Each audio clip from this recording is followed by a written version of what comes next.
বহুকেইজন ছাবস্ক্ৰাইবাৰে সুধিছিলে যে জিএনএম এন্ট্ৰেন্স এক্সামৰ নতুন ডেটটো কেতিয়া অৰ্থাৎ নতুনকৈ পৰীক্ষা কেতিয়া হ'ব যেহেতু পৰীক্ষা পোষ্টপন কৰা হৈছিলে বা আমি আকৌ এডমিটখন ডাউনলোড কৰিব লাগিব নেকি গতিকে ইয়াৰে আপডেট তোমালোকৰ বাবে মই লৈ আহিছোঁ তোমালোকৰ ডেটটো চেঞ্জ হৈছে লগতে তোমালোকে নতুনকৈ এডমিট কাৰ্ডখন ডাউনলোড কৰিব লাগিব কেনেদৰে এডমিট কাৰ্ডখন ডাউনলোড কৰিব লাগিব ডেটটো কেতিয়া গোটেইখিনি আজিৰ এই ভিডিঅ'টিত জনাবলৈ চেষ্টা কৰিম ভিডিঅ'টি শেষলৈকে চাই থাকিবা এই নোটিছখন প্ৰকাশ পাইছিলে 3/8/2024 ইয়াত লিখা আছিল চোৱা এডুকেশ্যনেল নোটিছ নেক্সট ইয়াতে লিখা আছে GNM entrance examination 2024 scheduled to be held on 14/7/2024 which was postponed will be held on 11/8/2024 অৰ্থাৎ জিএনএমৰ যেটো এন্ট্ৰেন্স এক্সাম আছিল এটো 14/7/2024 হোৱাৰ কথা আছিল কিন্তু বিশেষ অসুবিধাৰ বাবে এটো আগো পোষ্টপন কৰা হৈছিল গতি নতুন ডেটটো হৈছে 11/8/2024 সেইদিনাখন তোমালোকৰ 11টা বজাৰ পৰা 1টা বজালৈকে পৰীক্ষাটো অনুষ্ঠিত কৰা হ'ব নেক্সট লিখা আছে সোৱা দা candidates are requested to download their fresh admit cards by logging into application portal from 7/8/2024 onwards as some examination centers have been changed due to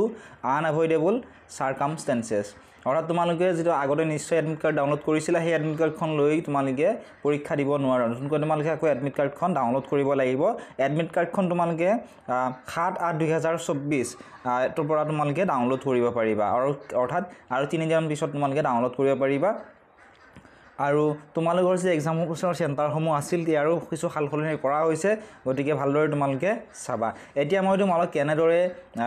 এই এডমিট কাৰ্ডখন ডাউনলোড কৰিব পাৰিবা দেখুৱাই দিছো এডমিট কাৰ্ডখন ডাউনলোড কৰিবৰ বাবে তোমালোকে ssuhs.in ত যাব লাগিব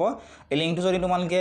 বিচাৰি নোপোৱা কমেন্ট সেকশনত জনাবা লিংকটো মই তোমালোকক দি দিম তাত ক্লিক কৰি তোমালোকে এই ওয়েবসাইটটো ওপেন কৰি লবা ওপেন কৰাৰ পিছত ইয়াতে সোৱা এন্ট্ৰেন্স এক্সামছ বুলি আছে ইয়াতে তোমালোকে ক্লিক কৰি দিবা এন্ট্ৰেন্স এক্সামত ক্লিক কৰাৰ পিছত তলৰ ফালে অলপমান স্ক্ৰল কৰিবা ইয়াত লিখা আছে লিষ্ট অফ এন্ট্ৰেন্স এক্সামিনেশনস ইয়াত এক নম্বৰত আছে বিএসসি নাৰ্সিং এন্ট্ৰেন্স এক্সামিনেশন 2024 আৰু দুই নম্বৰত আছে জিএনএম এন্ট্ৰেন্স এক্সামিনেশন 2024 ইয়াতে যেটো মাজত অপচন আছে application form for GNM entrance examination 2024 ইয়াতে ক্লিক কৰি দিবা ইয়াতে ক্লিক কৰাৰ পিছত এনে ধৰণে আহিব please download fresh admit cards from 7th August onwards মই আগতে ক'লো যে 7 আগষ্টৰ পৰা তোমালোকে এডমিট কাৰ্ডখন ডাউনলোড কৰিব পাৰিবা এডমিট কাৰ্ডখন ডাউনলোড কৰিবৰ বাবে সেইদিনাখন তোমালোকে এইটো ওয়েবসাইটত ওপেন কৰিবা ওপেন কৰাৰ পিছত তোমালোকে লগইন ফৰ্মত ক্লিক কৰি দিবা লগইন ফৰ্মত ক্লিক কৰাৰ পিছত ইয়াত ৰেজিষ্টাৰ কৰাৰ সময় যেটো ইউজাৰ নেম বা এপ্লিকেশন নাম্বাৰ দিছিলা হেতু ইয়াতে দিব লাগিব তাৰ পিছত পাসওয়াৰ্ডটো ইয়াতে দিব লাগিব বহুতে পাসওয়াৰ্ডটো পাহৰি যায় ওতে পাসওয়াৰ্ড পাহৰিলে কোনো প্ৰবলেম নাই ইয়াত ফৰগট পাসওয়াৰ্ডত ক্লিক কৰি দিবা ফৰগট পাসওয়াৰ্ডত ক্লিক কৰাৰ পিছত ইয়াতে তোমালোকৰ এপ্লিকেশন নাম্বাৰটো বা ৰেজিষ্টাৰ্ড মোবাইল নাম্বাৰটো ইয়াতে দিবা লগতে ডেট অফ বাৰ্থটো জানাই সেই ডেট অফ বাৰ্থটো দি ৰিট্ৰাইভ পাসওয়াৰ্ডত ক্লিক কৰি পাসওয়াৰ্ডটো চেঞ্জ কৰি লবা পাসওয়াৰ্ডটো চেঞ্জ কৰাৰ পিছত আকৌ ইয়াতে আহি লগইনত আহি ইয়াতে এপ্লিকেশন নাম্বাৰ বা ইউজাৰ নেমটো দি নতুনকৈ দিয়া পাসওয়াৰ্ডটো ইয়াতে দিবা দি তোমালোকে লগইনত ক্লিক কৰি ফ্ৰম এইখন ডাউনলোড কৰিব পাৰিবা এডমিট কাৰ্ডখন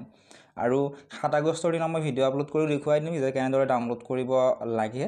এইখিনি আছিল আজিৰ এই ভিডিওটিত ইয়াৰ ৰিলেটেড যদি আন কিবা খুদিবলগীয়া আছে কমেন্ট সেকশনত খুদিব পাৰিবা চেনেলটো যদি সাবস্ক্ৰাইব কৰা নাই সাবস্ক্ৰাইব কৰি দিবা